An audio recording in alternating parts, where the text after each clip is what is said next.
ಇನ್ನು ಈ ಯುದ್ಧದ ಹಿನ್ನೆಲೆಯಲ್ಲಿ ಪ್ರಧಾನಿ ನರೇಂದ್ರ ಮೋದಿ ಅವರು ನಿನ್ನೆ ಸಂಜೆ ಅವರ ನಿವಾಸದಲ್ಲಿ ಒಂದು ಹೈ ವೋಲ್ಟೇಜ್ ಮೀಟಿಂಗನ್ನು ಮಾಡಿದ್ದಾರೆ. ಯಾಕೆ ಮಾಡಿದ್ದಾರೆ ಅಂತಕ್ಕಂಥದ್ದಕ್ಕೆ ಸಂಬಂಧಪಟ್ಟಂತೆ ಮಾಹಿತಿಯನ್ನು ಕೊಡ್ತೀವಿ.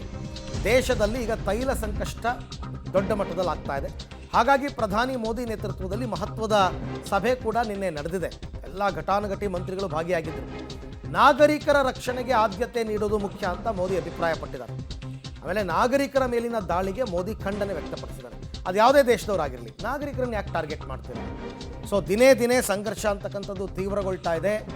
ಹಾಗಾಗಿ ನಾಗರಿಕರ ಮೇಲಿನ ದಾಳಿಗೆ ಮೋದಿ ಕಳವಳವನ್ನು ವ್ಯಕ್ತಪಡಿಸಿದ್ದಾರೆ. ಅದಕ್ಕಿಂತ ಇಂಪಾರ್ಟೆಂಟು ನಮ್ಮ ದೇಶಕ್ಕೆ ತೈಲ ಸಂಕಷ್ಟ, ಮತ್ತು ಇದು ಬೇಸಿಗೆ ಆಗಿರೋದ್ರಿಂದ ಗೊತ್ತಾಗ್ತಾ ಇಲ್ಲ, ಭಾರತ ರಸಗೊಬ್ಬರದ ಮೇಲೆ ಭಾರಿ ಡಿಪೆಂಡ್ ಆಗಿದೆ ಬೇರೆ ದೇಶಗಳಿಂದ. ರಸಗೊಬ್ಬರ ಮಳೆಗಾಲಕ್ಕೆ ಬಂದ್ಬಿಡಬೇಕು, ಇಲ್ಲಾಂದರೆ ರೈತರು ಬೀದಿಗಿಳಿದು ಬಿಡ್ತಾರೆ. ರಸಗೊಬ್ಬರವನ್ನು ತರಿಸಬೇಕು ಈಗ ದೊಡ್ಡ ಮಟ್ಟದಲ್ಲಿ. ಅದಕ್ಕೂ ಸಂಬಂಧಪಟ್ಟಂತೆ ಒಂದಷ್ಟು ಹಡಗುಗಳು ಬರಬೇಕು.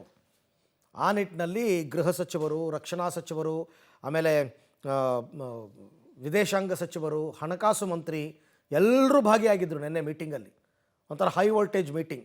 ಆ ಮೀಟಿಂಗ್ನಲ್ಲಿ ಅವರು ನಾಗರಿಕರ ದಾಳಿಯನ್ನು ಖಂಡಿಸಿದ್ದಾರೆ.